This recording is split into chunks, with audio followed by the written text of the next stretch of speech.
So I'm going about my business the other day, right? And one woman approached another woman and says to her, I hear that you and my man into things, right?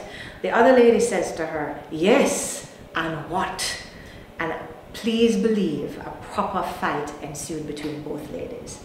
Now, you know, I had to swiftly extricate myself from the situation, stood from the sidelines checking out what exactly was happening there. But as much as I'm laughing, it isn't a joking matter.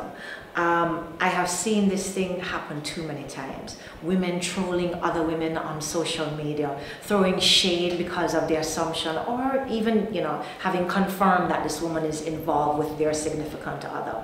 And I keep asking myself the question, why is it that women keep putting themselves in this position? It makes absolutely no sense to me. Now, on what basis do we believe that we own people? I don't know, the fact that we had some sex with the person, or we might be involved, you know, we have come to the agreement that we're going to be seeing each other seriously. Does it mean that you own them? Please understand that any time, in spite of the marriage certificate, in spite of whatever words you have said to each other, you know, trying to solidify this commitment, in spite of all those things, people will and can get up and go involve themselves with somebody else. With somebody else. I mean, where do we get the gall to actually approach somebody and bring fight and war to them about being with your partner? Your partner is a grown person. Yes, he or she made a conscious decision to share some of themselves with this other individual. On what grounds you're going to go pick it up on yourself now to go and fight this person? For your person? Really? Come on.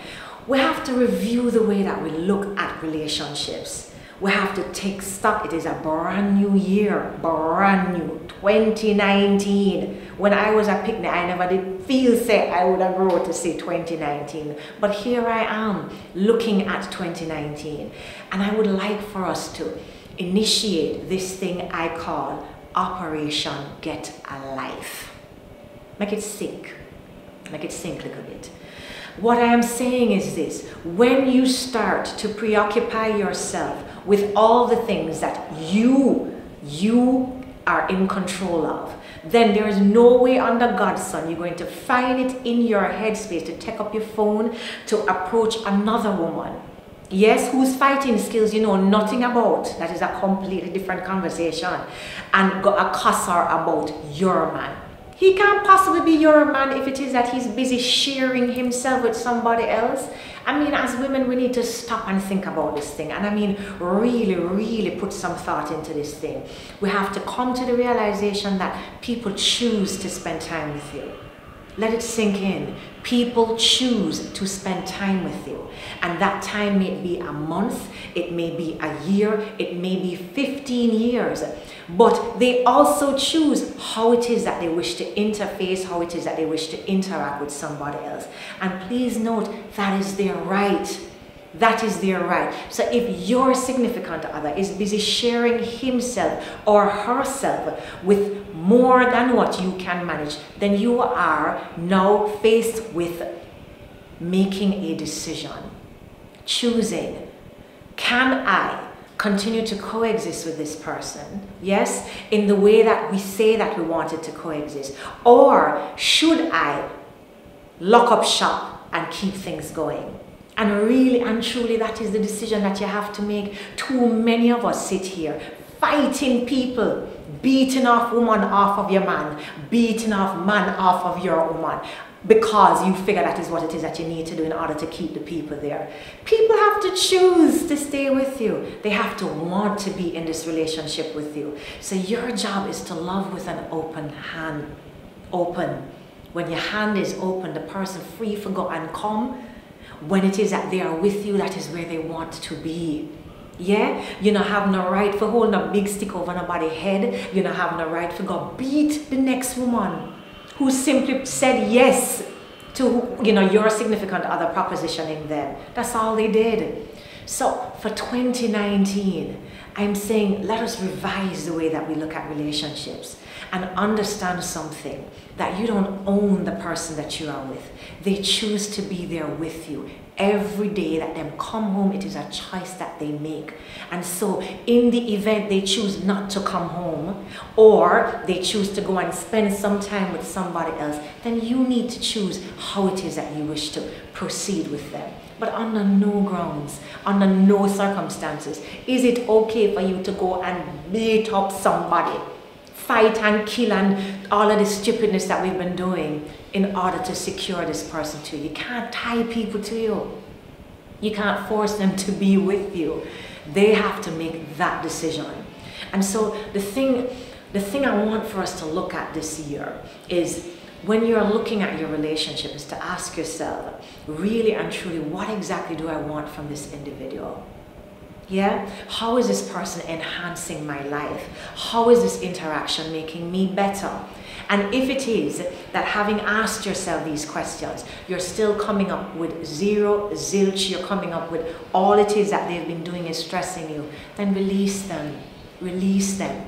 Someone who is constantly spending their time with somebody else clearly doesn't want to be with you. Release them, and release them gracefully. The other thing that we need to recognize is this: there is no way under God's Son beating the other person to a pulp, embarrassing yourself in public, get clothes tear off and wig fly on over to the side.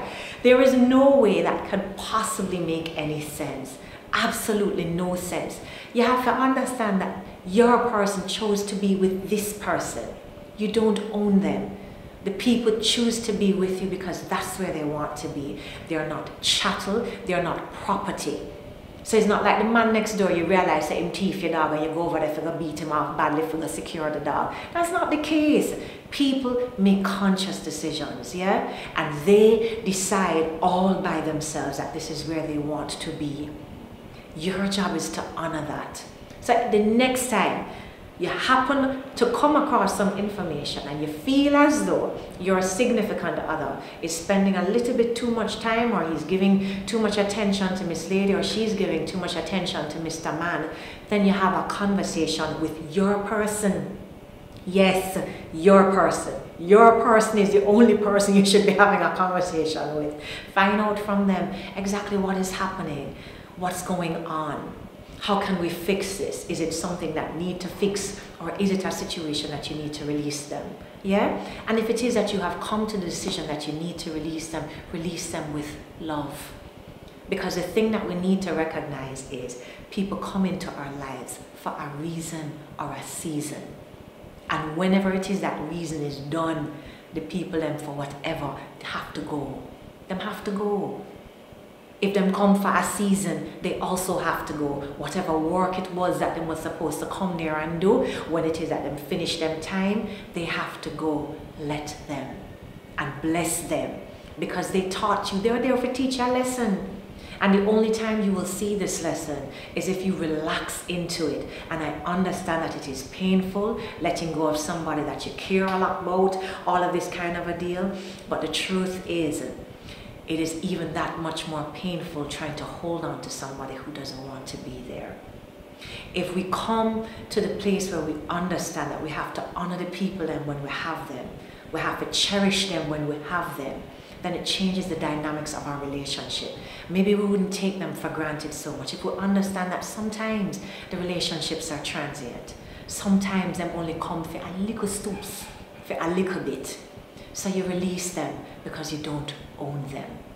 You have been blessed to have them for a moment. Some of you raise your eyebrow when I said blessed, because some people you attract into your life feel like crosses more than blessings, right? But the deal is this: even the ones that you classify as a bad experience really and truly came to teach you something about you.